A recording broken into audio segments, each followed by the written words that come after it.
إن الحمد لله نحمده ونستعينه ونستغفره ونعوذ بالله من شرور أنفسنا ومن سيئات أعمالنا. من يهده الله فلا مضل له ومن يضلل فلا هادي له، وأشهد أن لا إله إلا الله وحده لا شريك له، وأشهد أن محمدا عبده ورسوله. يا أيها الذين آمنوا اتقوا الله حق تقاته ولا تموتن إلا وأنتم مسلمون. يا أيها الناس اتقوا ربكم الذي خلقكم من نفس واحدة وخلق منها زوجها وبث منهما رجالا كثيرا ونساء، واتقوا الله الذي تساءلون به والأرحام إن الله كان عليكم رقيبا. يا أيها الذين آمنوا اتقوا الله وقولوا قولا سديدا يصلح لكم أعمالكم ويغفر لكم ذنوبكم، ومن يطع الله ورسوله فقد فاز فوزا عظيما. أما بعد، فإن أصدق الحديث كتاب الله، وخير الهدي هدي محمد صلى الله عليه وسلم، وشر الأمور محدثاتها، وكل محدثة بدعة، وكل بدعة ضلالة، وكل ضلالة في النار، أو كما قال صلى الله عليه وسلم.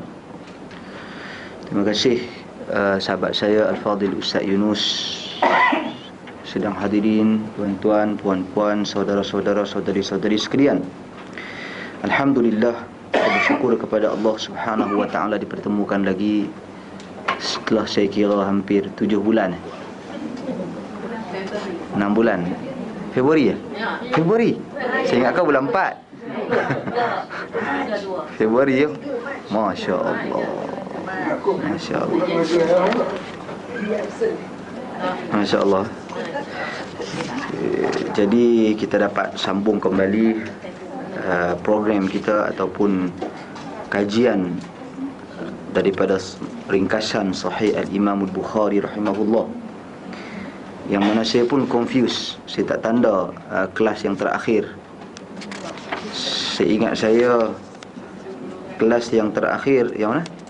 Tak Aisyah jawab salam. Tak Aisyah memberi salam. Yang mana? Page 22. Bab mencintai Rasul. Mencintai Rasul. Oh, saya ingat ke depan lagi dah. Bukan kita dah bahaskan hadis mencintai Ansar, kita dah bahaskan. Kan? Hadis yang seingat saya hadis Anas tentang 3 kemanisan iman tu, tanda kemanisan iman tu, itu kita dah bahaskan. Kemudian tentang Al-Ansar kita dah bahaskan. Kemudian hadis Ubadah ibn As-Samit tentang bai'ah sahabat dengan Nabi SAW juga saya ingat telah bahaskan, sebab saya dah tanda di sini. Kita muka surat yang ke-25, bab yang ke-11. Yang atas tu, bab yang ke-11. Okey.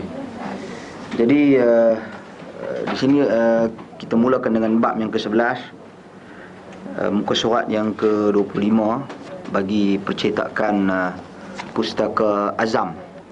Kita ke Pustaka Azam, iaitu bab menghindar dari fitnah merupakan sebahagian daripada agama. Kalau dilihat di dalam Sahih Al-Imam Al-Bukhari disebut, Al-Imam Al-Bukhari menamakan bab ini babu minad dini al-firaru minal fitan. Bab sebab merupakan sebahagian daripada agama itu adalah menghindarkan diri daripada fitnah. Sidang hadirin tuan-tuan dan puan sekalian, seperti biasa apabila kita memulakan setiap bab, kita akan berbicara tentang hubung kait antara bab tersebut dengan kitab. Sekarang ni kita berada di Kitabul Iman, kitab yang kedua daripada Sahih Al-Imam Al-Bukhari. Kitab yang pertama Kitabu Bad'il Wahyi, kitab tentang sejarah turunnya wahyu. Jadi kita berada di kitab yang kedua, Kitabul Iman, dan kita berada pada bab yang ke-11 menurut susunan Syekh Al-Albani rahimahullah. Kalau ikut susunan Sahih Al-Imam Al-Bukhari yang lengkap, dia berada di dalam bab yang ke-12. Tapi oleh kerana kita guna buku ringkasan ini sebagai rujukan, maka ia berada pada bab yang ke-11, iaitu babu minad din al-firaru minal fitan. Bab merupakan sebahagian daripada agama, menghindarkan diri daripada fitnah. Jadi hubung kait antara bab dengan kitab sangat jelas. Apa boleh tahu tak? Apa kaitan kitabul iman dengan bab menghindarkan diri daripada fitnah sebahagian daripada agama? Apa kaitan dia? Kan kita duk bahaskan daripada awal dulu, kita duk kata prinsip Ahlus Sunnah dalam isu iman. Iman itu terdiri daripada perkataan dan perbuatan. Qaulun wa amal, perkataan dan perbuatan. Jadi salah satu perbuatan adalah menghindarkan diri daripada fitnah. Menghindarkan diri daripada fitnah juga merupakan perintah Nabi sallallahu alaihi wasallam. Juga merupakan perintah Allah Subhanahu wa taala yang sangat jelas di dalam Al-Quran. Apabila Allah Subhanahu wa taala memerintah Nabi sallallahu alaihi wasallam agar memerangi golongan-golongan kufar itu, bertujuan untuk apa? Mengelakkan fitnah. Jadi itu hubung kait dia. Jadi bila kita katakan iman itu terdiri daripada perkataan dan perbuatan, maka menghindarkan diri daripada fitnah sebahagian daripada perkataan juga merupakan sebahagian daripada perbuatan. Maka seseorang yang menghindarkan dirinya daripada fitnah, maka sebenarnya dia telah membantu untuk menaikkan tahap keimanannya. Sebab prinsip Ahlus Sunnati wal Jamaah juga dalam bab iman, al-imanu yazid wa yanqus. Iman itu bertambah dan berkurang. Bertambahnya iman dengan ketaatan kepada Allah, berkurangnya iman dengan kemaksiatan. Maka apabila kita mentaati perintah Allah, menghindarkan diri daripada fitnah, ia akan membantu untuk menaikkan iman kita. Walau bagaimanapun, Al-Imamun Nawawi rahimahullah, beliau mengkritik, bukan mengkritik dalam erti kata mengeluarkan perkataan yang tak elok, kritik secara ilmiah. Beliau agak kurang bersetuju Al-Imamul Bukhari meletakkan bab ini di dalam Kitabul Iman.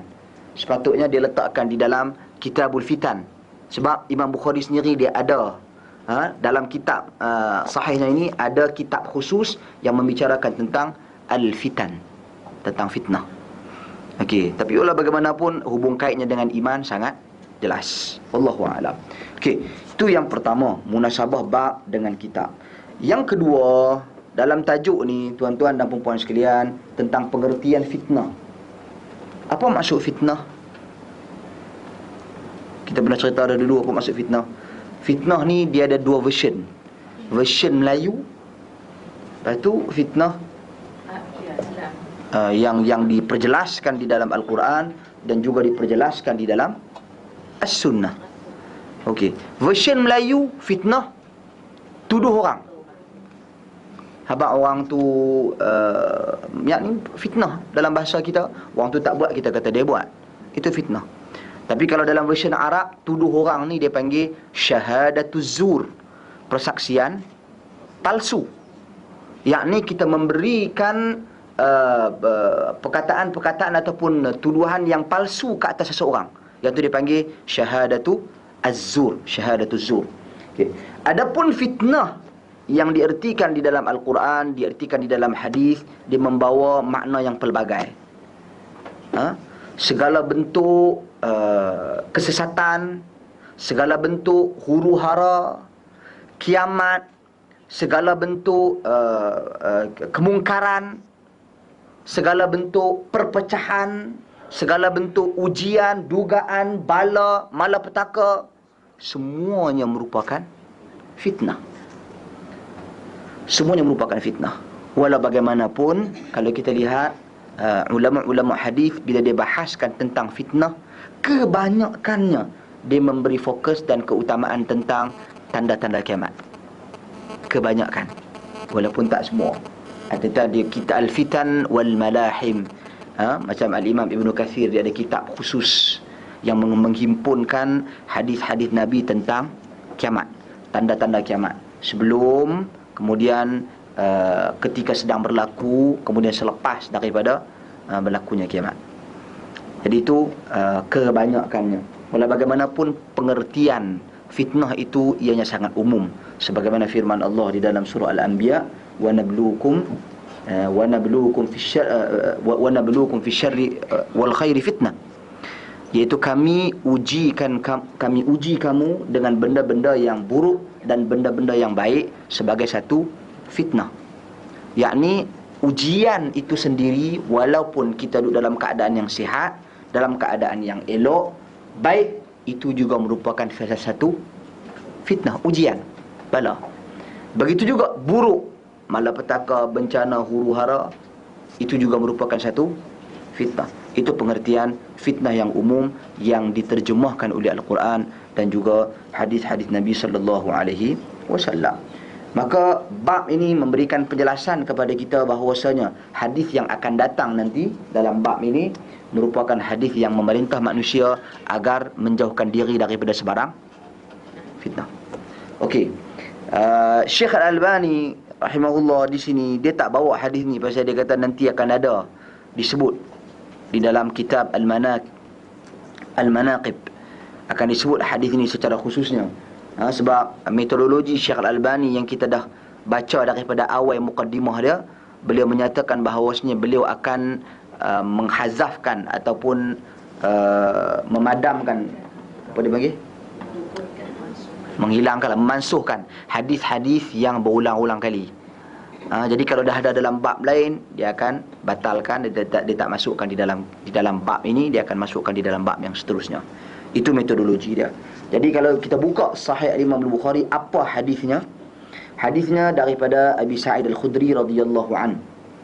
Abu Sa'id Al-Khudri radhiyallahu an, sahabat Nabi, di mana beliau berkata, Nabi sallallahu alaihi wasallam bersabda, "Yushiku an yakuna khayra mali muslim ghanamun yatba'u biha sya'afal jibal wa mawaqi'al qatri yafirru bidinihi minal fitan." Maksudnya suatu hari nanti akan ada daripada kalangan manusia itu yang mana harta benda, kalangan seorang lelaki muslim, harta dia terdiri daripada kambing, haiwan ternakan. Okey, apa dia buat dengan haiwan ternakan dia? Yatba'u biha sya'afal jibal. Dia membawa haiwan ternakan dia tu ke tengah-tengah di atas bukit tu, jauh daripada orang. Jauh daripada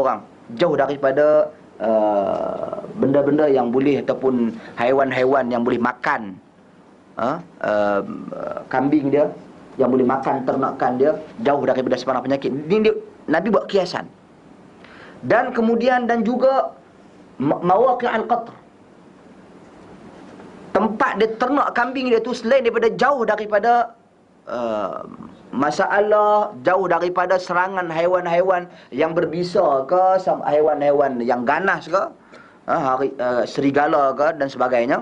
Okey, pada masa yang sama tempat makan pun ada. Mawaqi'ul qatar ni tempat turunnya hujan, macam wadi dia dulu, takungan air.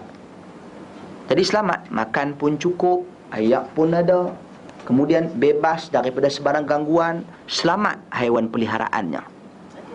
Okay, jadi ini kiasan yang Nabi SAW buat. Jauh, satu. Kedua, walaupun dia jauh, dia berada dalam keadaan yang terpelihara keadaannya. Okey, clear? Dua benda. Kemudian kata Nabi, yafirru bidinihi minal fitan. Nabi buat kiasan, Nabi kata, begitulah orang yang melarikan dirinya daripada fitnah. Sebenarnya dia lari itu dia jauh daripada orang. Tapi baiknya orang lari daripada orang ni ketika mana berlaku fitnah, dia selamat. Hidup dia selamat. Okey, dan selamat bahkan kalau dikiaskan dengan tempat yang ada ayat tadi ni, Nabi SAW menggambarkan bahawasanya kehidupan dia cukup, bahkan ada ganjaran pahala baginya. Okey, jadi tuan-tuan dan puan-puan sekalian, hadis ini sebenarnya kalau ikut Ibn Hajar Al-Asqalani, dia tak ulas panjang pun. Tapi hadis ini memang sesuai diulas di dalam Kitabul Fitan, kitab berkenaan dengan fitan. Tapi kita dah masuk dah, nak mai Kitabul Fitan tu tak tahu bila pula. Tak lagi ni cuti kan, tahu kan. Okay. Jadi kita ulas pilah sikit pasal fitnah. Fitnah, kita melihat fitnah dalam konteks yang lebih luas. Kita kena keluar daripada kerangka pemikiran orang Melayu yang memberikan fokus ataupun menafsirkan fitnah itu hanya tertumpu kepada tuduh orang. Sebaliknya kita pergi kepada perkara ataupun kerangka yang lebih luas. Apa jua yang berlaku? Taufan di Amerika baru-baru ni, satu fitnah. Pembunuhan umat Islam Ahlus Sunnati wal Jamaah di Syria oleh golongan-golongan Syiah Alawiyin, fitnah. Apa yang berlaku di Palestin, Israel, fitnah. Apa yang berlaku di mana lagi, di Rohingya, fitnah. Apa jua bentuk perkara-perkara yang kita katakan kemungkaran, kemaksiatan, peperangan, pergaduhan, huru-hara, semua itu adalah fitnah. Seperti mana negara-negara yang terselamat daripada peperangan yang seperti itu, huru-hara seperti itu? Macam negara kita, macam negara Saudi. Saudi pun Syiah dah mula duduk masuk. Nampak tuan-tuan dan puan sekalian? Tapi kalau kita duduk relax, ya, kita tak berusaha bagi orang yang berada di dalam kawasan fitnah, Nabi perintah dia suruh keluar. Yafirru minal fitan. Cukup usaha untuk keluar daripada kawasan tersebut. Tapi kalau bagi orang yang dia tidak berada dalam kawasan fitnah, dia kena bersifat menghindarkan diri dia. Maksudnya dia kena berhati-hati, kawal selia agar fitnah tu tak masuk. Sebab tu Nabi SAW dalam hadis yang menggambarkan fitnah tu seperti tidur. Jadi jangan hidupkan dia, jangan buka ataupun nyalakan api fitnah itu. Itu pesanan Nabi SAW. Sebab tu kalau kita lihat di zaman para sahabat radhiyallahu anhu ajma'in, sahabat Nabi seperti Abdullah ibn Umar, sahabat Nabi seperti Abdullah ibn Abbas, bila berlaku pertembungan pandangan ijtihad antara Ali dan Muawiyah, masing-masing berdiam, tak mau masuk campur, tak mau terlibat, walaupun mereka itu sudah semestinya dan sudah pastinya merupakan sahabat Nabi yang alim, faqih, yang faham. Ibn Abbas takkan tak faham, turjuman Al-Quran, pakar menafsirkan Al-Quran. Ibn Umar takkan tak faham, antara sahabat Nabi yang paling banyak meriwayatkan hadis Nabi SAW.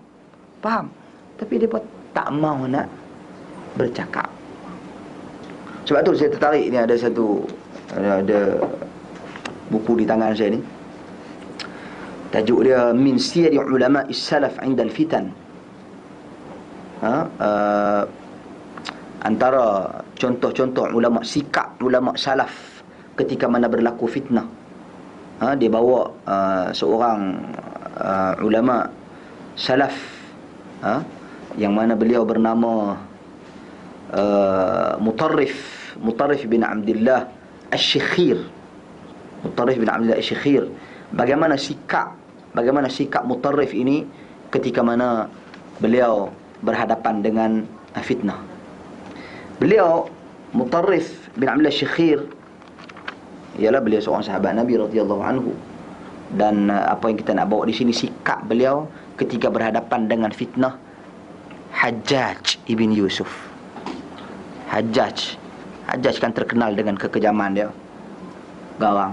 Bagaimana sikap seorang sahabat Nabi, sahabi, seorang yang ada ilmu, dan sudah pastinya sahabat Nabi ini boleh dikategorikan sebagai ulama. Apa sikap yang dia ambil, yang mana kita pada hari ini perlu untuk mencontohi, bahkan berkewajipan untuk kita mencontohi sikap mereka. Jadi susunan buku ni oleh Dr. Ali ibn Abdullah As-Sayyah, saya tengok menarik. Dia berikan beberapa poin sikap untuk kita bila berhadapan dengan fitnah. Pertama sekali, dia bawa di sini, dia buat kesimpulan daripada sikap Mutarrif. Sikap Mutarrif, pertama sekali, at-tathabbut daiman wa adamut ta'ajjul, iaitu kita kena sentiasa menganalisa dan jangan gopoh-gapoh dalam membuat sesuatu kesimpulan dan dalam memberi sesuatu pandangan. Kena pasti dan lakukan analisa terlebih dahulu. Dia membawa firman Allah Subhanahu wa taala, ya ayyuhalladzina amanu idza darabtum fi sabilillah fatabayyanu, wahai orang yang beriman, apabila kamu bergerak di atas muka bumi ini, maka hendaklah kamu tabayyun. Tabayyun ini maksudnya menganalisa, kaji selidik, memastikan sesuatu yang kita nak berpegang dengannya, berpendirian dengannya, ataupun nak membuat sebarang kesimpulan tentangnya, mesti kena tasabut terlebih dahulu. Begitu juga boleh membawa firman Allah yang sering kali kita dengar, ya ayyuhalladzina amanu in ja'akum fasiqun binaba'in fatabayyanu. Wahai orang-orang yang beriman, bila datang berita khabar fasik kepada kamu, maka hendaklah kamu tabayyun dulu. Dalam bacaan yang lain disebut fatathabbatu. Tathabbut dengan tabayyun dua benda yang berbeza. Tathabbut ini kalau kita lihat dia membawa maksud memastikan kesahihan berita tersebut, sahih ke tidak. Okey, kalau sahih kena tabayyun pula. Tabayyun tu apa? Memastikan hakikat perkara tersebut. Maksud dia apa? Pengertian daripada perkataannya itu apa? Pengertian maksud daripada tindakannya itu apa? Sebab mungkin ada orang pergi ke gereja, kita tengok benar, sahih, dia masuk gereja, tapi pasal apa dia masuk gereja? Itu soalan dia. Adakah dia masuk gereja kerana dia Kristian? Tak tahu lagi. Tapi ada orang mungkin meletakkan sekeping gambar, orang masuk gereja, oh dia ni duk pergi gereja ni, kacau. Menimbulkan pelbagai persepsi. Dia tak boleh. Jadi kita kena tasabut pasti kesahihan berita tersebut, dan seterusnya disusuli dengan tabayyun, hakikat cerita tersebut betul ke tidak, ataupun apa maksudnya dan apa pengertiannya, mengapa dia bertindak sedemikian rupa. Iaitu ketika berlaku fitnah. Begitu juga dia bawa firman Allah Subhanahu wa taala, wa idza ja'ahum amrun minal amni awil khawfi adha'u bih walau radduhu ila ar-rasul wa ila ulil amri minhum la'alimahu alladhina yastanbitunahu minhum. Surah An-Nisa ayat 83. Dia bawa maksud ayat di sini, apabila datang kepada kamu sesuatu perkara yang menceritakan tentang keamanan ataupun tentang ketakutan, maka mereka cepat-cepat menyebarkan berita tersebut. Dan alangkah baiknya kalau sekiranya mereka merujuk kepada Rasul mereka dan kepada pemimpin daripada kalangan mereka, nescaya mereka akan mengetahui istimbat, yakni kefahaman daripada maklumat yang mereka perolehi yang sebenar, kefahaman yang sebenar. Sebab itu Syekh Nasir As-Sa'di di sini menyatakan bahawasanya walihada, kerana itu Allah Subhanahu wa taala menyatakan la'alimahu alladhina yastanbitunahu minhum. Sikap tak gopoh, sikap cek dulu, teliti, rujuk, dia pasti la'alimahu alladhi, dia akan tahu istimbat. Kerana orang-orang kerana khususnya Rasul sallallahu alaihi wasallam dan juga pemimpin yang menguruskan urusan mereka, sudah semestinya lebih tahu tentang hal tersebut, maka rujuk kepada mereka. Kata beliau, yang diartikan dengan istimbat di sini, yastakhrijunahu bi fikrihim wa araihim as-sadidah wa ulumihim ar-rashidah. Dia akan keluarkan daripada pemikiran mereka, pandangan mereka yang tepat, benar, dan juga keilmuan mereka yang mana keilmuan tersebut ada petunjuk daripada Allah Subhanahu wa taala. Bukan cakap sesuka hati, bertindak secara sembrono. Begitu Syekh Nasir As-Sa'di kemudian berkata, wa fi hadha dalilun li wa fi hadha dalilun li qa'idatin adabiyyatin wa hiya annahu idha hasala bahthun fi amrin min al-umuri yanbaghi an yuwalla man huwa أهل لذلك ويجعل إلى أهله ولا يتقدم بين أيديهم فإنه أقرب إلى الصواب وأحرى للسلامة من الخطأ. وفيه النهي عن العجلة والتسرع لنشر الأمور من حين سماعها. Maksudnya ini menunjukkan satu dalil pada kaedah yang penting, kaedah berkaitan dengan adab. Dalil ni kaedah berkaitan dengan adab, di mana apabila berlaku satu kajian terhadap urusan daripada mana-mana urusan, hendaklah kajian dan analisa tersebut diberikan kepada orang yang ada keahlian tentangnya. Bagi urusan tersebut pada orang yang ada keahlian tentangnya, dan jangan sama sekali kamu melampaui mereka. Sesungguhnya dengan mereka itu kamu lebih hampir dan lebih dekat dengan as-sawab. As-sawab ni benar, kebenaran. Wa ahra lis-salamati minal khata', dan lebih selamat daripada terjatuh ke dalam kesalahan dan kesilapan. Dan wa fihi an-nahyu, dan pada ayat ini juga menunjukkan larangan daripada kita bersifat al-ajalah, gopoh. Gopoh-gapoh. Wat-tasarru', iaitu gopoh-gapoh juga, tapi dia maksud sur'ah ni cepat, laju. Gaduh sangat. Pantang orang, macam orang kata bidah balik. Baling bola, pumpam. Dia jadi macam kalau hukum tajwid ni dia panggil iqla'. Dia melantun. Aja. Sorry, iqla' lah, sorry. Lama lah ni. Astagfirullahaladzim. Iqla'. Qalqalah. Aduh, ini Ustaz. Sorry. Qalqalah lama tadi. Okey, tak apa. Qalqalah, sila sebut, minta maaf. Qalqalah. Kita dia kena cepat, dia tak boleh. Dia tak boleh kan. Jadi yang ni jangan buat qalqalah. Kita nak kaji bab agama ni, dia tak boleh qalqalah. Kita kena serahkan kepada orang yang ada ilmu tentangnya. Biar lambat tak apa, yang penting kita selamat daripada melakukan kesilapan. Okey, itu yang penting. Dia kata apa di sini, dan ayat ni juga menunjukkan larangan daripada kita bersifat gopoh-gapoh dan juga tasarru', maksudnya cepat-cepat untuk menyebarkan sesuatu perkara apabila kita mendengarnya. Sebab tu kata Nabi di dalam hadis yang lain, Sahih Muslim, kafa bil mar'i kadhiban an yuhadditha bi kulli ma sami'. Memadai seseorang itu dikategorikan sebagai pendusta sekiranya dia menyebarkan semua benda yang dia dengar. Allah, itu yang pertama. Dia kata yang kedua, dia kata istisy'aru mas'uliyatil kalimah wat tafkir qabla al-ijabah. Iaitu kita kena ada rasa tanggungjawab atas setiap perkataan yang kita nak sebut. Dan kita kena berfikir sebelum kita menjawab. Jadi baru dia rasa tanggungjawab sikit. Sebab tu saya teringat Dr. Sulaiman As-Salumi, dia kita bersembang, dia kata perkataan ni asalnya dia adalah milik kita. Kalimah ni, perkataan yang keluar dari lisan kita, dia adalah milik kita sepenuhnya. Kita yang berhak untuk ucap satu ataupun kita tidak mengucapnya. Kedua, kita yang berhak untuk susun kataan tersebut, sama ada susunan kita itu dengan baik ataupun tidak baik. Kita berhak untuk menangguhkan perbicaraan ataupun perkataan tersebut daripada diungkapkan.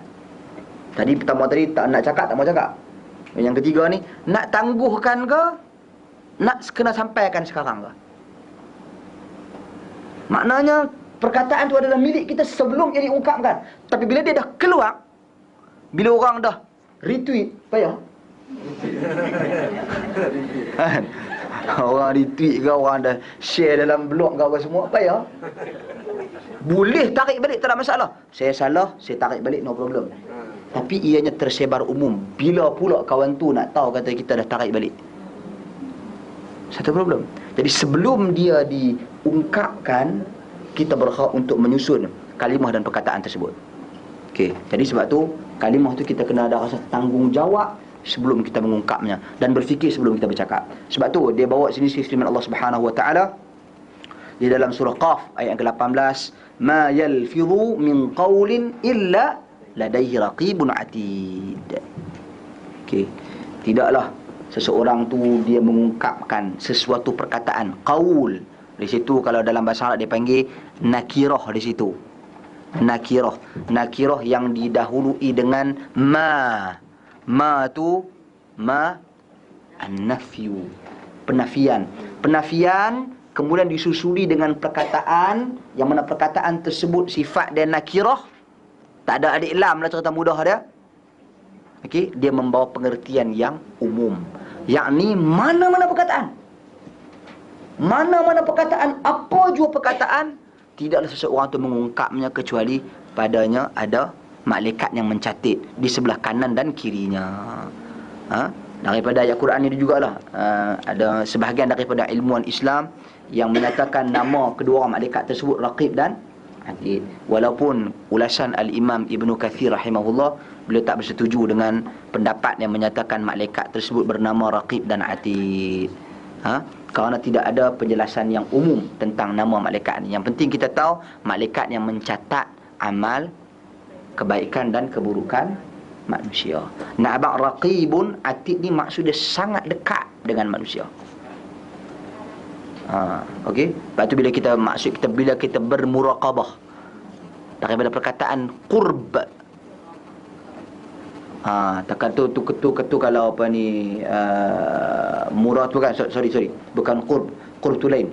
Itu dekat. Yang ni muraqabah ni maksud dia antara usaha kita macam koreksi diri. Apa maksud koreksi diri? Tujuan dia untuk mendekatkan diri dengan Allah Subhanahu Wa Taala. Itu tujuan kita bermuhasabah. Okey. Jadi raqibun atid ni maksudnya dia sangat dekat dengan kamu. Malaikat yang mencatat amal kebaikan kamu ni dia sangat dekat dengan kamu. Bukan merujuk kepada nama kedua-dua orang malaikat. Nama dua-dua dia wallahu alam. Tak dinyatakan secara jelas di dalam Al-Quran maupun hadis Nabi sallallahu alaihi wasallam. Okey. Jadi nak suruh jagalah perkataan ni. Semua yang akan dicatat, semua yang akan ditulis. Sebab tu beliau membawa seterusnya perkataan ulama salaf seperti Hamad bin Zaid. Bila dia bertanya, ditanya, Hamad bin Zaid dia menceritakan, Su'ila Ayyub As-Sakhtiyani an mas'alatin fasakat. Faqala ar-rajulu ya Aba Bakr lam tafham أعيد عليك. فقال أيوب قد فهمت ولكني أفكر كيف أجيب. Tengok sikap ni ulama. Ayyub As-Sakhtiyani, seorang ulama hadis yang besar, yang agung, yang sangat terkenal, salaf, di mana beliau ditanya tentang satu masalah, kemudian dia diam. Jadi lelaki yang bertanya kepada dia berkata, wahai Abu Bakar, awak tak faham ke? Aku nak ulang sekali lagi boleh ke? Dia kata, fahim tu, aku faham, tapi aku berfikir sebelum aku nak menjawab kepada engkau. Maksudnya pasal dia berfikir sedemikian rupa, pasal dia merasakan pada dirinya ada tugas dan tanggungjawab sebelum dia mengungkap sesuatu perkataan. Sebab tu boleh bawa lagi di sini bagaimana ulama salaf itu dulu, contohnya antaranya yang menulis tentang adab ini Ibnu Abi Dunya, popular lah, masyhur. Dia ada satu kitab yang bertajuk As-Samt. Kitab tajuk dia diam. As-Samtu, diam. Dalam kitab tu ada tajuk Babu Qillatil Kalami Wat Tahaffuz fi Nutq. Bab pada menyatakan kurangnya bercakap dan jaga percakapan yang kita nak ungkapkan, perkataan yang kita nak ungkapkan. Dia perkataan sebenarnya kitab bab di dalam kitab Ibnu Abi Ad-Dunya, kitab dia bertajuk diam. Itu poin yang kedua. Yang ni kita ada tugas tanggungjawab untuk bercakap dan kita kena berfikir sebelum kita menjawab. Ketiga, kasratul istisyarah, perbanyakkan musyawarah. Kita kena ada perbincangan, kita kena ada diskusi, bermesyuarah sebelum kita berpegang dan berpendirian dengan sesuatu. Sebab itu Nabi SAW pun yang merupakan utusan Allah menyampaikan wahyu, tapi baginda kalau nak buat keputusan pun baginda orang yang antara yang paling banyak, bukan antara lah, zaman baginda adalah orang yang paling banyak bermesyuarah. Sebut, tuan-tuan dan puan sekalian, Allah Subhanahu wa taala berfirman, wasyawirhum fil amr, surah Ali Imran ayat 159. Hendaklah kamu bermusyawarah dengan mereka dalam apa jua urusan. Dalam apa jua urusan. Dan kalau kita lihat, bahkan ada surah khusus di dalam Al-Quran yang bernama surah Asy-Syura. Surah Asy-Syura. Kerana itu kata Al-Imam Al-Hasanul Basri, tabi'in yang agung, terdiri daripada kalangan salaf juga, beliau menyebut, wallahi ma tashawara qaumun illa hadaw. Demi Allah, tidaklah bermesyuarat mana-mana kaum, sesuatu kaum itu, melainkan mereka akan mendapat petunjuk. Kemudian beliau membaca firman Allah, wa amruhum syura bainahum. Dan Allah Subhanahu wa taala perintah agar mereka adakan musyawarah di kalangan mereka. Jadi bila kita laksanakan perintah Allah Subhanahu wa taala ini, kita bermesyuarat, berarti kita akan mendekatkan diri kita dengan keredaan Allah, berarti akan mendekatkan diri kita juga dengan kebenaran dan kebaikan. Okey, keputusan syura. Sebab syura ni, prinsip syura senang, bermesyuarah. Dia lain. Dia bukan prinsip syura ni, dia bukan ikut majoriti. Orang salah faham. Yang ni memang salah faham, yang perlu diperbetulkan. Syura bukan bergantung kepada majoriti. Syura dia bergantung kepada hujjah, ikatannya Al-Quran dan hadis. Kalau mai 100 orang dalam kuliah ni, kata 100 orang, dia kata cincai 100 orang, Ustaz Yunus seorang, dia bawa dalil Quran dan sunnah, yang lain bawa logik, akal dan sebagainya, rasional, kono ni. Yang ni semua tak boleh pakai. Yang boleh pakai Ustaz Yunus seorang. Jadi dia bergantung kepada hujjah. Ada orang kata tu ustaz masa Nabi berperang peperangan Uhud, yang nak pilih nak berperang di luar Madinah ke di dalam Madinah ke, di dalam bandar ke ataupun di luar, tu Nabi kan bagi pilihan ikut majoriti. Nak jawab macam mana?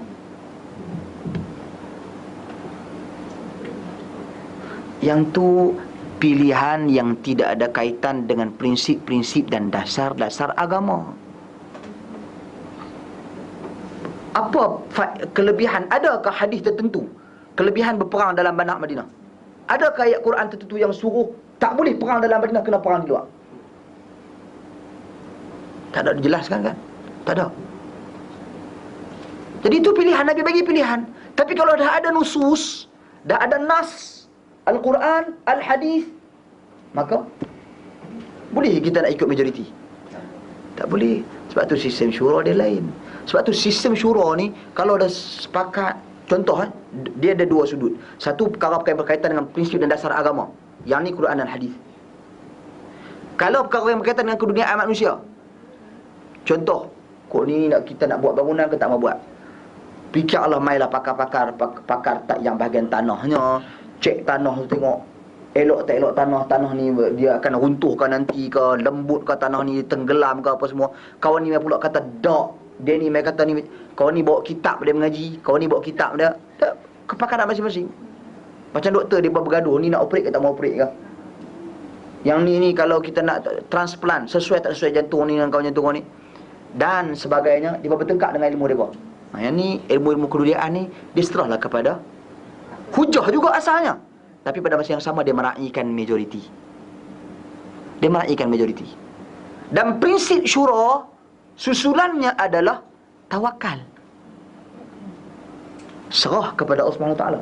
Maknanya apa yang berlaku setelah terhasilnya syura tersebut, kita serah kepada Allah, kita beriman kepada qada dan qadar.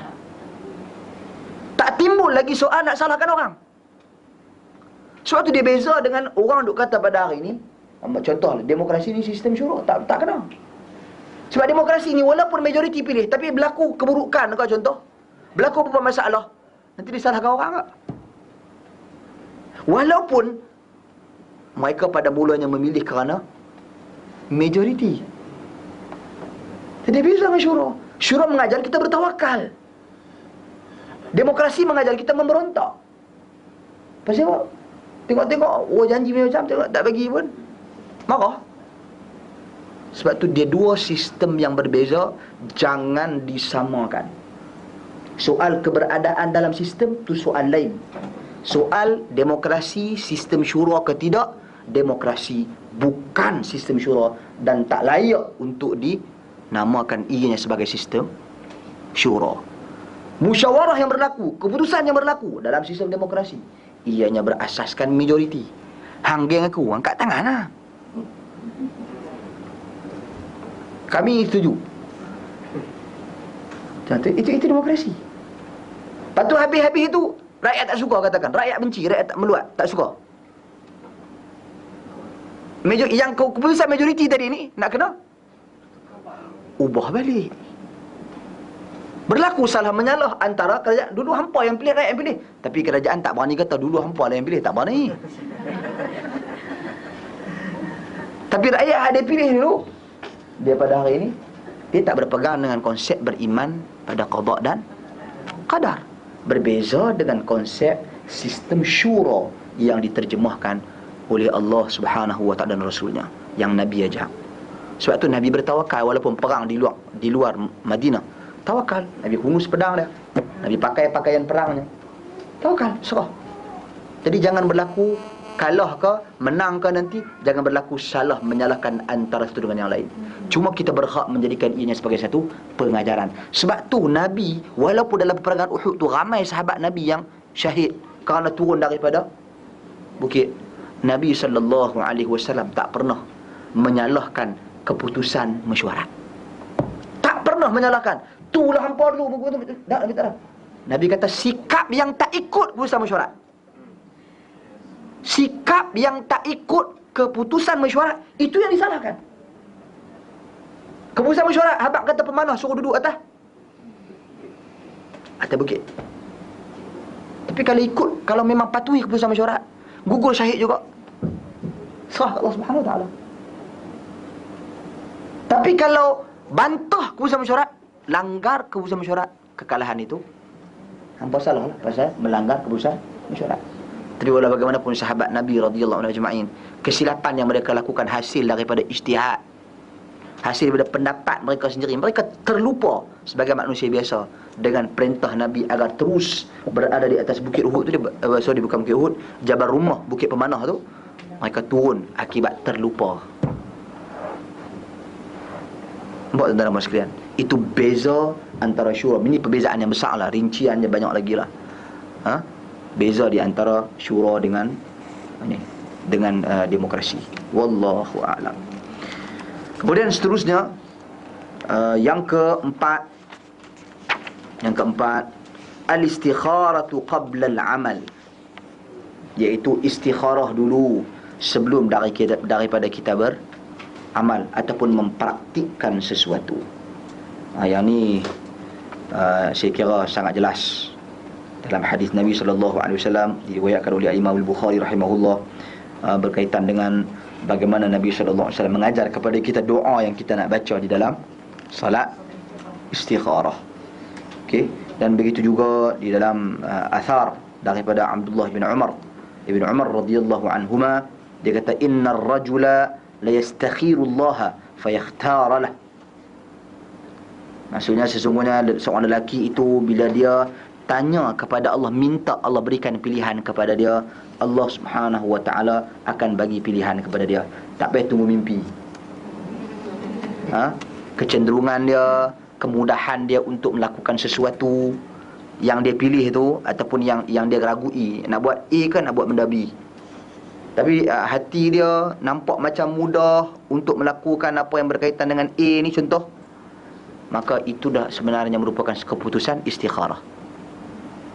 Yang akhirnya juga disusuli dengan tawakal kepada Allah Subhanahu wa taala, yang mana kita duk sebut tu betul dah, ada hikmahnya. Orang Melayu kita kan, bila dah apa-apa berlaku ni ada hikmahnya, betul lah tu.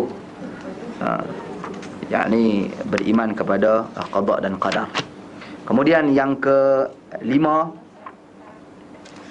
yang kelima, al-muwazanatu bainal masalihi wal mafasidi, iaitu hendaklah kita timbang tara antara kemaslahatan dan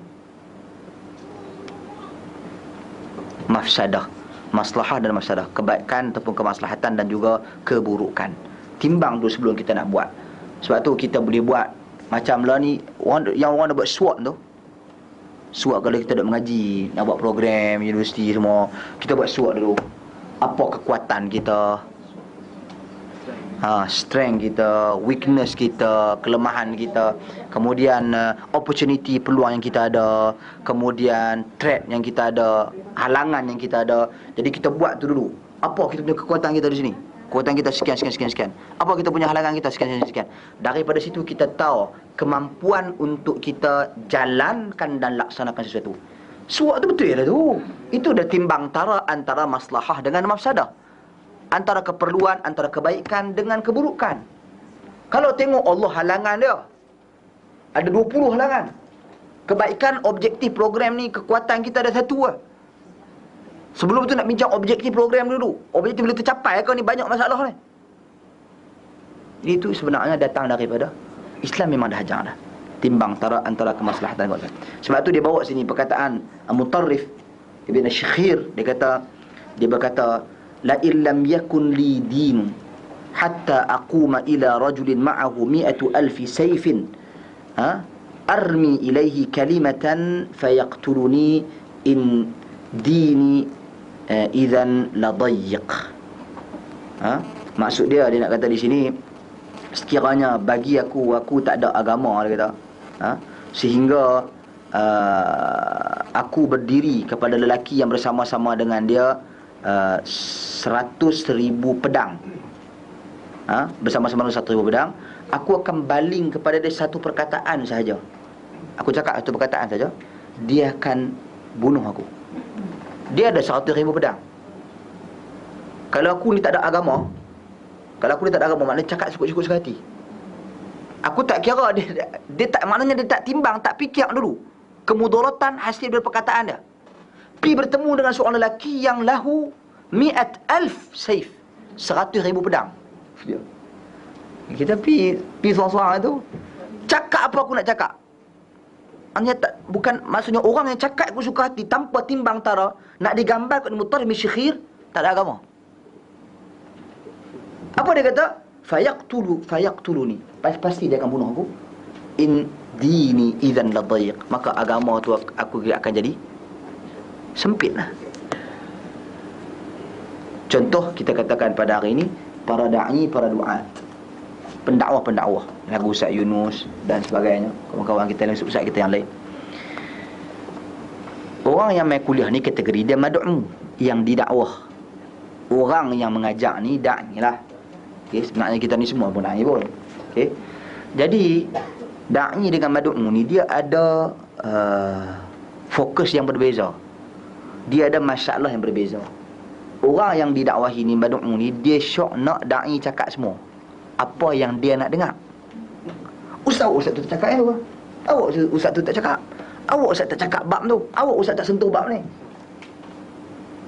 Dia kira dia yang da'i ni, hak mai kelas dia tengok semua. Kau ni lagu ni, kau ni lagu ni, kau ni lagu ni. Contoh berkenaan dengan, katakanlah tattoo. Yang mai kuliah ni ada 100 orang.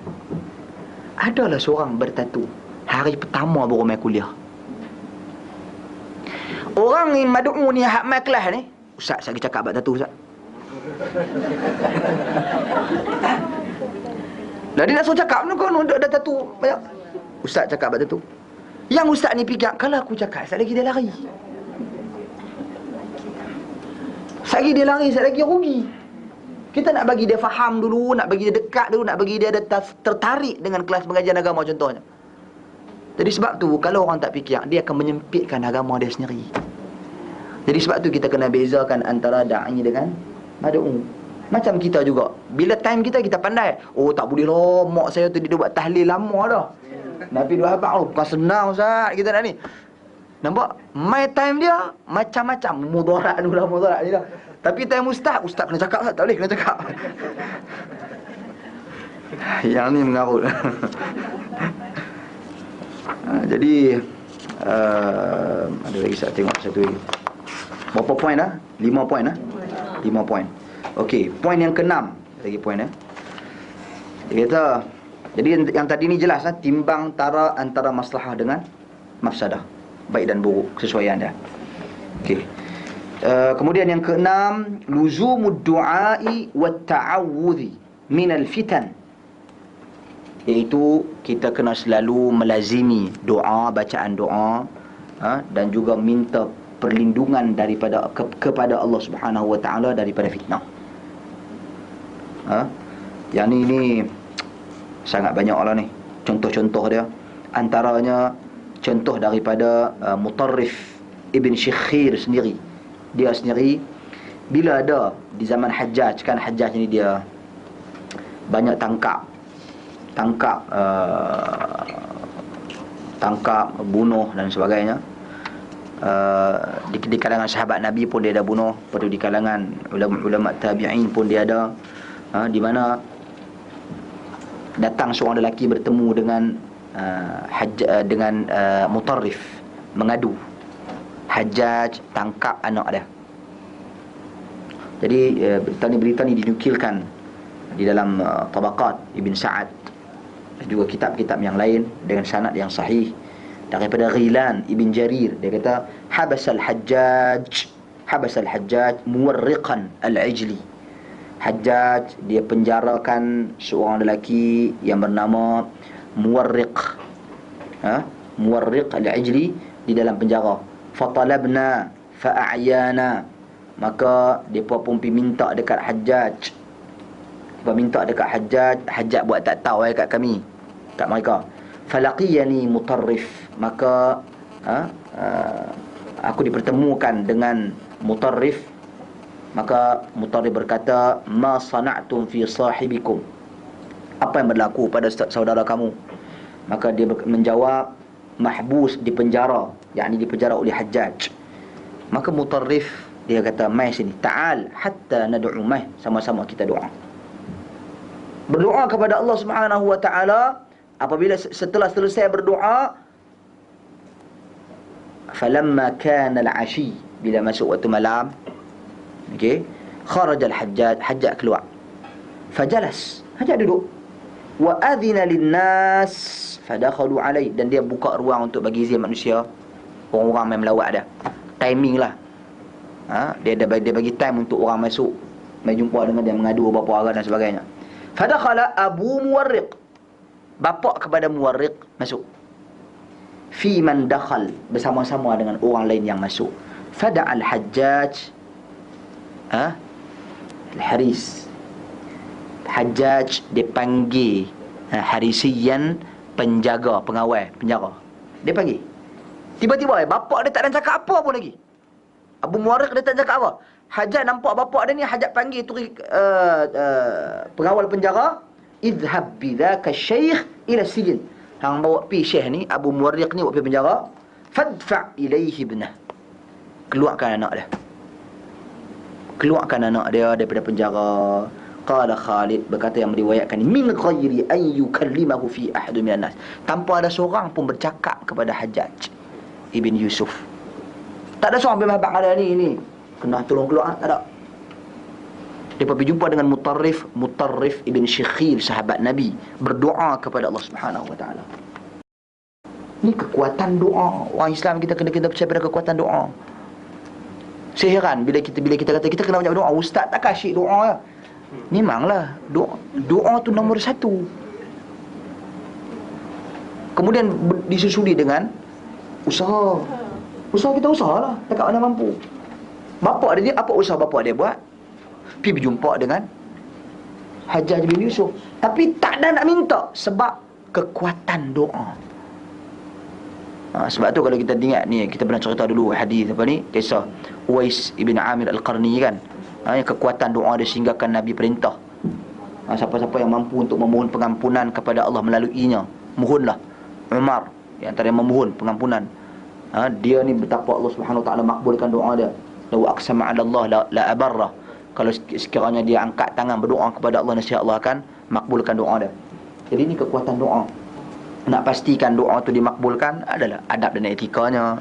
Makan makanan yang halal, menjauhi hal-hal yang mungkar, banyak melakukan kebaikan, berdoa dalam keadaan yang baik, dan seterusnya adab dan etika yang telah kita ketahui tentang doa. Doa mengikut sunnah Rasul sallallahu alaihi wasallam yang diajar oleh Allah, yang diajar oleh Rasul sallallahu alaihi wasallam.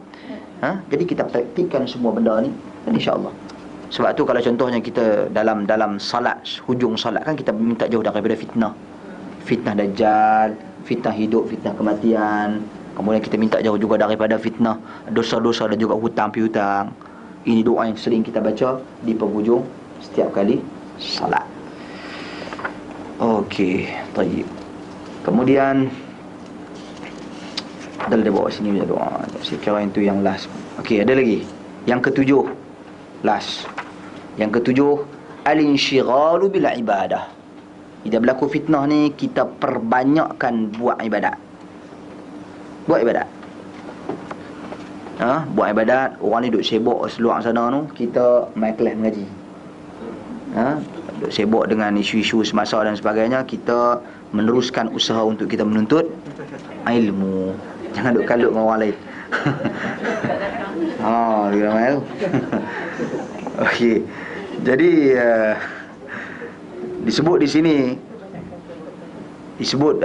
dia bawa di sini perkataan Ma'qil ibn Yasar. Nabi sallallahu alaihi wasallam bersabda, al-ibadatu fil harji kahijratin ilayya.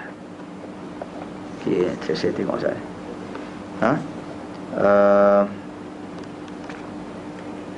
Saya tengok riwayat dhaif. Okey, sini anda tengok kesahihan hadis ini ni. Wa dia taqul bi sanan min katsiran al-ibadat faqad dalla an tudhi ajr al-ibadah fi zaman fitnah. Okey. Hadis ini hadis yang sahih daripada Ma'qil bin Yasar, bila berkata maksudnya ibadat ketika mana dalam keadaan yang al-harj. Harj ni huru-hara, ada pembunuhan, ada pergaduhan, perpecahan dan sebagainya. Kahijratin ilayya, iaitu seperti kamu berhijrah menuju kepadaku. Sebab tu kita perbanyakkan ibadat di saat berlakunya fitnah. Sebab tu Al-Imam Nawawi dalam kitabnya Riyadhus Salihin, dia ada bab yang khusus, babu fadlil ibadati fil harji wa huwa al-ikhtilat wal fitan wa nahwiha. Bab pada menyatakan kelebihan beribadat ketika mana berlaku al-harj, bala, bencana, yang mana diterjemahkan al-harj di sini al-ikhtilat, yakni berlaku orang kata huru-hara, cacah berbah. Okey, dan juga al-fitan dan fitnah ataupun yang sewaktu dengannya. Dan beliau memperjelaskan lagi, kata Imam Nawawi, al-muradu bil harj huna al-fitnah wa ikhtilatu umurin nas wa sababu kathrati fadl al-ibadati fi anna an-nas yaghfaluna anha wa yashtaghiluna anha wa la yatafarragh laha ila afrad. Yang diartikan dengan harj di sini juga adalah fitnah dan juga terlalu sibuk mencampuri urusan manusia, dan sebab kelebihan beribadat, perbanyakkan kelebihan beribadat dalam keadaan seperti itu, kerana sesungguhnya manusia lupa buat ibadat bila sangat sibuk. Bila fitnah ni manusia kadang-kadang dia terlupa. Contoh saya bagi di sebelah utara tahun lepas berlaku banjir. Berlaku banjir ni, kita ingat bila berlaku banjir ni orang ingat kat Allah Subhanahu Wa Taala apa semua ni. Depa kan dipindahkan daripada kawasan rumah depa pi kepada sekolah, asrama ke mana ke. Kita ingat kan depa nak buat lah, nak baca Quran ke, nak berzikir ke, nak ni ke. Minta kerajaan negeri tayang filem ni, apa hantu balik rumah tu? Mak Limah balik kampung apa? Hantu Mak Limah, hantu Kak Limah balik rumah. Apa tak tahu? Tu. Minta kerajaan negeri, mana skrin? Bagilah skrin kami boring sini.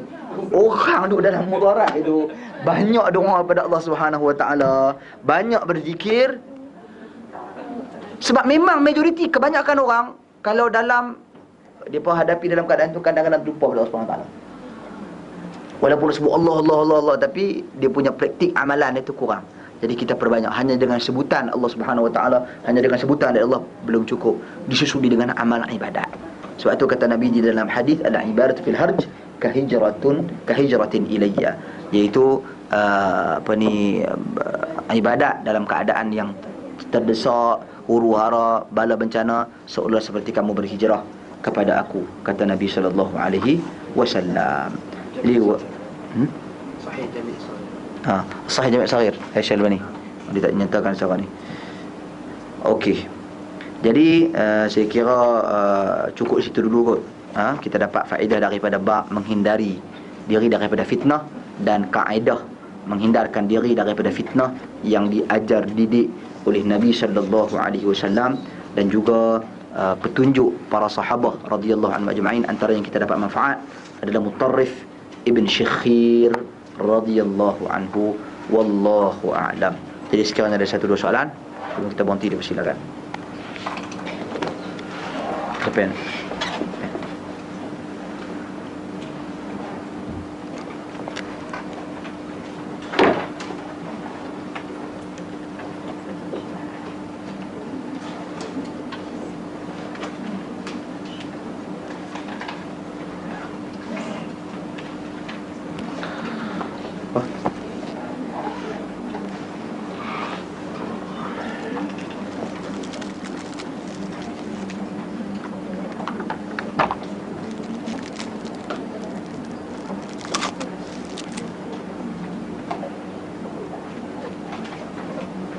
Okey, terus soalan ni.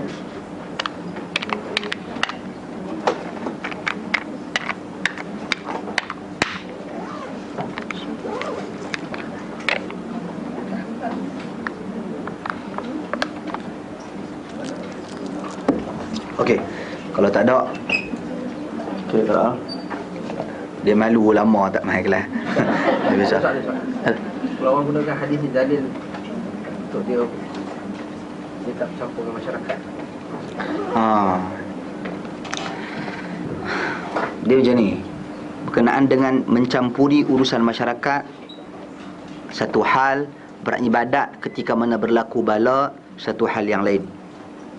Dalam hadis yang lain kata Nabi, al-mu'minu alladhi yukhalitun nas wa yasbiru ala adhahum khairun minal mu'min alladhi la yukhalitun nas wa la yasbiru ala adhahum.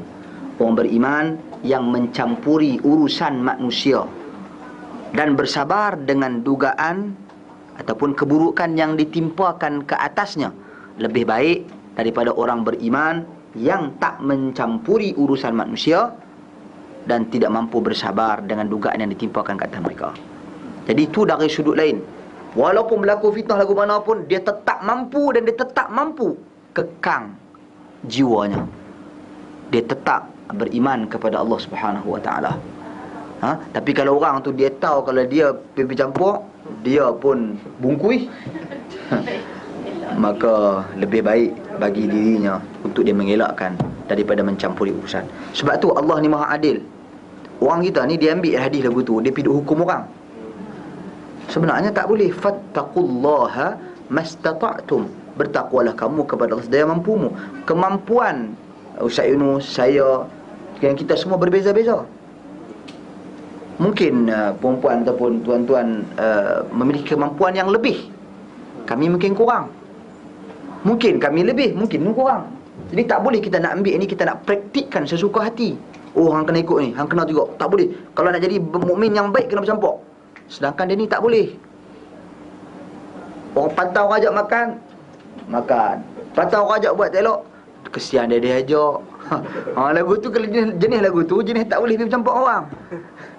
Jenis lagu tu kena memang jenis duduk terasing daripada orang, pasal dia mudah. Melainkan orang yang dia memang konsisten, ada kekuatan, tak mau. Contoh saya bagi contoh orang yang buat perniagaan. Ini hati-hati orang yang buat perniagaan dengan non-Muslim.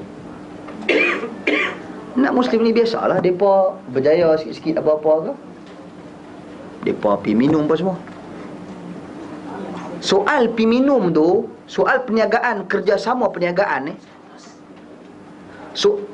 soal perniagaan dengan non-Muslim boleh tak boleh? Boleh tak boleh dalam Islam? Boleh. Nak ambil pandangan mereka, idea mereka ke, ataupun nak bekerjasama dengan mereka dalam perniagaan, dalam Islam, harus. Tak ada masalah. Okey. Jadi dia ada dua kategori manusia. Satu, dia dua orang ni bekerjasama dengan non-Muslim. Tapi satu ni, dia jenis tak boleh. Depa ni duk ajak dia pergi minum, dia kata segan, partner, takkan ni brother. Partner. Kecil hati lagi. Dia ajak pergi Christmas dia ajak pergi kalau ni Hindu di Taipusam, dia takkan tak pergi kot. Dia minta sponsor bunga melok. Ini contoh. Takkan tak ni contoh. Kalau orang yang macam ni, kalau orang yang dia tak mampu nak kata tak boleh, ini had agama saya sampai takat ni. Kita nak berkawan, nak berniaga boleh, tapi berkenaan dengan agama, lakum dinukum waliyadin. Engkau agama engkau, aku agama aku. Kalau dia mampu kata macam tu, tak apa dia buat kerja, tak apa dia bersama-sama dengan dia. Tapi kalau dia tak mampu, lebih baik tak payah. Dibimbangi saat lagi dia mendahului kepentingan dia melebihi pegangan agama dia. Sebab tu saya katakan, hal ini, hadis-hadis ini dipraktikkan kepada manusia yang pelbagai takwa mereka kepada Allah Subhanahu Wa Taala. Ada yang mampu, ada yang tak mampu, ada yang takwanya tinggi, ada yang takwanya rendah. Sebab manusia itu dia berperingkat-peringkat dan berbeza tahap keimanannya. Wallahu a'lam. Okey, al-ibaratu fil hajj ka hijrati ilayya. Apa maksud berhijrah kepada Nabi di dalam hadis ini? Hijrah kepada Nabi sallallahu alaihi wasallam di dalam hadis ini bererti mempraktik perintah dan petunjuk Nabi. Petunjuk Nabi ketika mana datang fitnah, ketika mana datang malapetaka, bencana, tuduhan ke atas isteri Nabi, peperangan, Nabi tinggal ibadat ke tak? Tak tinggalkan ibadah. Jadi seolah-olah kita berhijrah kepada Nabi bererti kita melakukan kebaikan seperti mana yang diperintah oleh Allah dan Rasul. Sebab erti hijrah itu adalah al-hajru at-tarku, iaitu meninggalkan. Itu hijrah. Jadi kita meninggalkan fitnah, kita pi buat baik, pi kepada Nabi, bukan pi bertemu dengan Nabi. Yang ni apa ni, geng-geng yang ini, depa kira jumpa Nabi ya qazah lah, malam ni tak apalah orang duk berlakon di luar sana, kita panggil Nabi mai jumpa dengan kita, dan hal-hal yang seumpama dengannya. Jadi kita kena faham. Wallahu a'lam.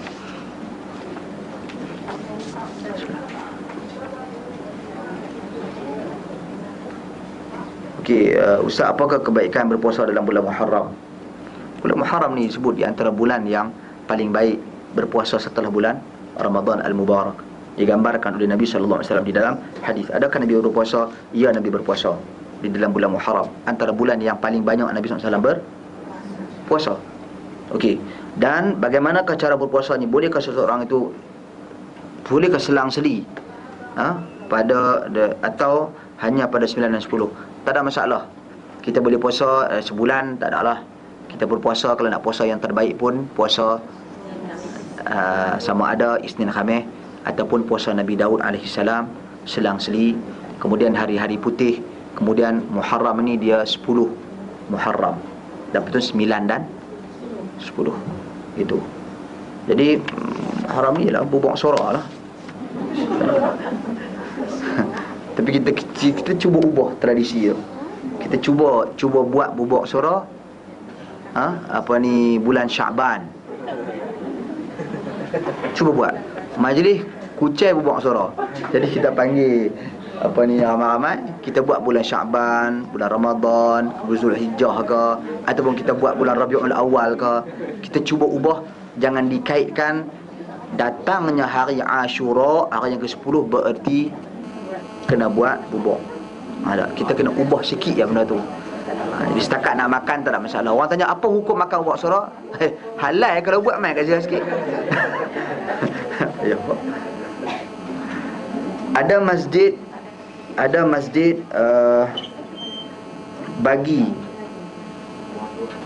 untuk singkirkan imam masjid yang dikatakan ni Wahabi ni, kerana dia tak baca doa selepas solat, tak baca qunut. Komen ustaz, ada masjid bagi apa? Buat ni kan, ada masjid buat petition. Okey, dia ni macam ni jahat ni, yang buat ni semua dia tak faham. Okey, dia, saya kira bukan tak baca doa lepas solat, dia baca doa tapi tak baca secara berjamaah. Sebab tu kadang-kadang kita yang mengaji sunnah ni pun kita kena tunjuk contoh ke orang juga. Jangan lepas bagi salam Allah celapak pun bangkit. Memanglah kadang-kadang kita sibuk, tak ada masalah.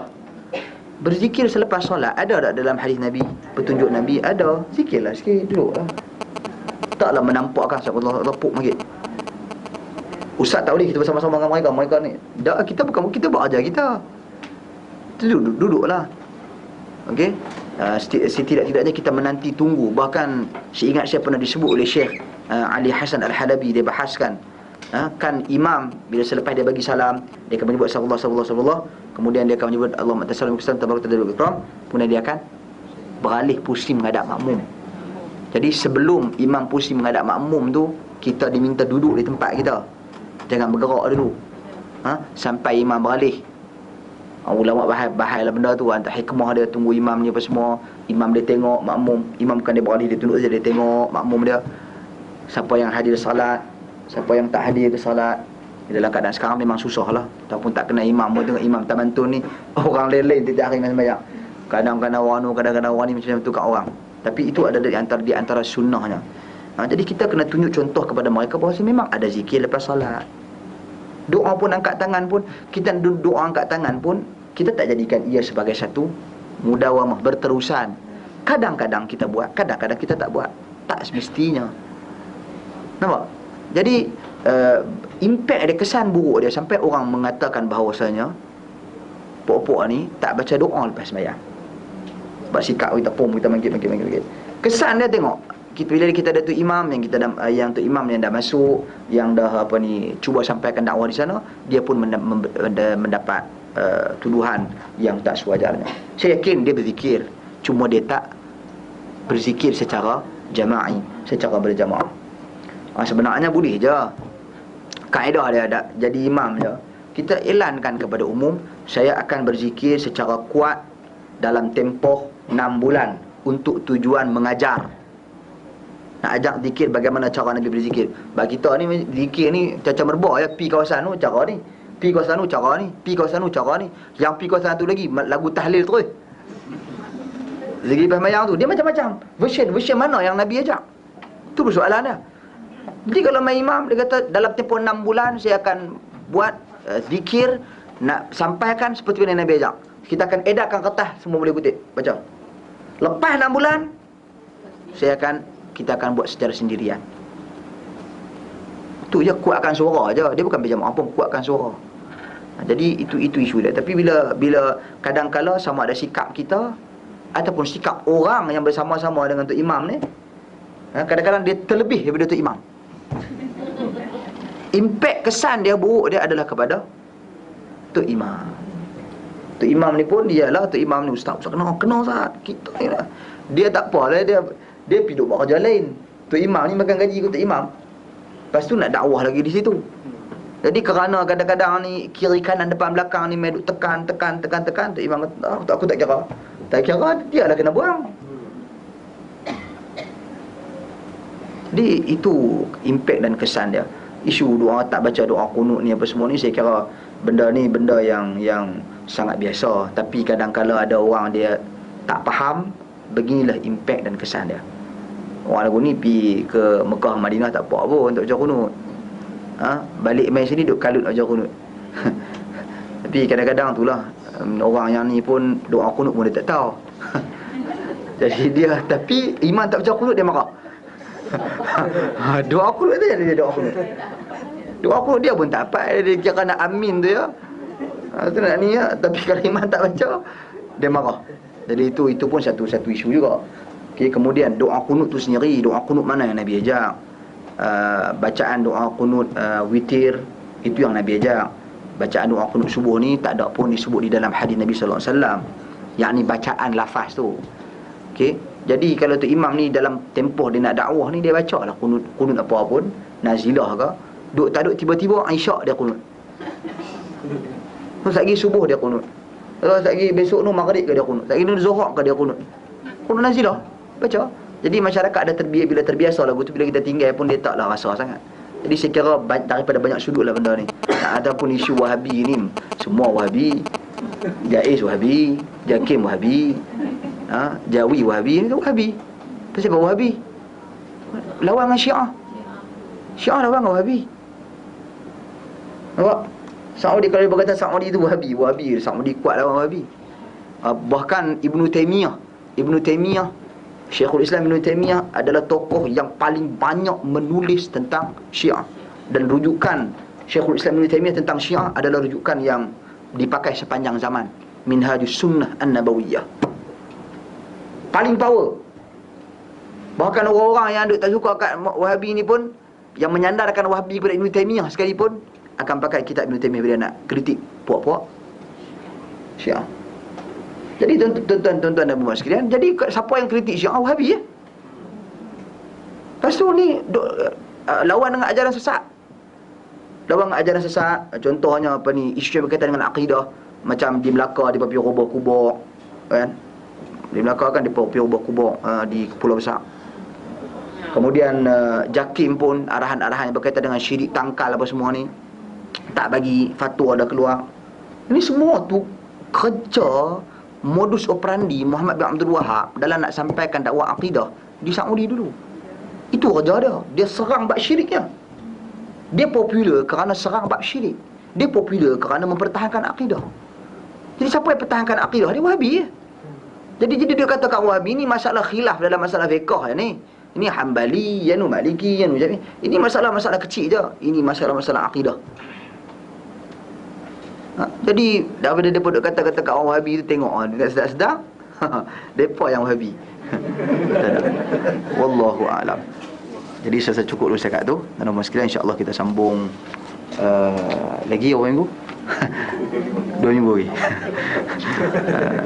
Subhanakallahumma bihamdik asyhadu an la ilaha illa anta astaghfiruka wa atubu ilaik. Assalamualaikum warahmatullahi wabarakatuh.